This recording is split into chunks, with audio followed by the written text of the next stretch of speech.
નમસ્કાર મિત્રો, આજે આપણે આવી ગયા છીએ ગુજરાત રાજ્યમાં પંચમહાલ જિલ્લામાં આવેલા ગોધરાથી લગભગ 18 કિલોમીટરના અંતરે આવેલા ટુવા, જ્યાં દર વર્ષે હોળીના થોડા દિવસ પહેલા મેળો ભરાય છે. અહીં આંબલી 11ના દિવસે ખૂબ મોટો મેળો ભરાય છે.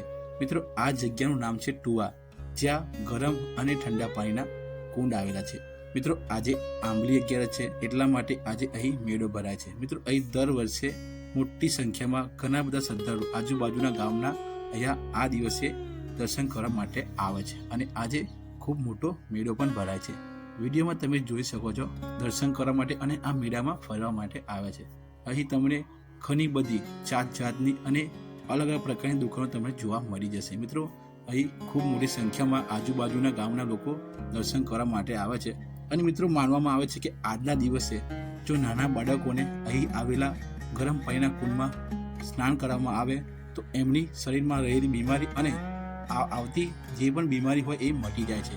મિત્રો, આ દિવસે ઘણા બધા ભક્તો અહીંયા દર્શન કરવા માટે ઉમટી આવે છે. તમે વિડીયોમાં જોઈ શકો છો, આ એ જ જગ્યા છે જ્યાં આગળ ગરમ પાણીના કુંડ આવેલા છે.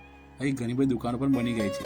મિત્રો, તમે આ તમારી સામે જોઈ શકો છો, અહીં ગરમ પાણીના કુંડ છે જેમાં આવીને ભક્તો આજના દિવસે સ્નાન કરે છે.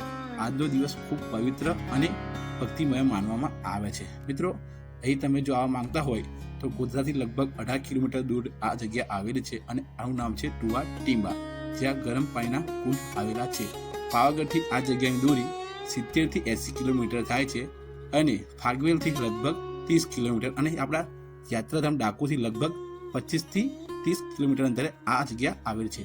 અહીં ભગવાન શિવનું મોટું મંદિર આવેલું છે, જ્યાં ઘણા બધા ભક્તો જ્યાં સ્નાન કરીને દર્શન કરવા માટે આવે છે. જે તમે સામે જોઈ શકો છો, આ એક પૌરાણિક શિવ મંદિર છે જ્યાં સ્નાન કરીને બધા ભક્તો દર્શન કરવા માટે આવે છે. મિત્રો, આ જગ્યાના ઇતિહાસની વાત કરું તો લોકવાયકા અનુસાર આ જગ્યા પર પ્રભુ શ્રી રામ અને પાંડવો પણ આવ્યા હતા એવું માનવામાં આવે છે. મિત્રો, આપણે હવે જઈ રહ્યા છીએ આ મેળામાં ભરાતા મુખ્ય માર્કેટ ઉપર.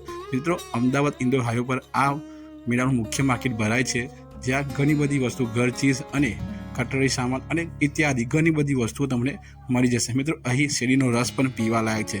અહીં શેરડીના બહુ મોટા મોટા જે આવે ને લાકડા એ પણ મળે છે. અહીં તમને બધા પ્રકારના ઘરની ચીજ વસ્તુઓ મળી જશે, એ બી સસ્તા ભાવે. આજે ઘણા બધા લોકો અહીં દર્શન કરવા માટે આવે છે, એટલા માટે અહીં લોકલ લોકો પણ પોતાની દુકાનો લગાવે છે, જેથી લોકલ લોકોની અંદર રોજગારીનો પણ એક નવો રસ્તો ખુલી જાય છે. આ રીતે ગુજરાતના નવા વિડીયો જોવા માટે અમારી ચેનલને લાઈક કરી દેજો અને ચેનલને સબસ્ક્રાઈબ કરી બેલ આઇકન દબાવી દેજો. જય શ્રી રામ, જય માતાજી, આવજો.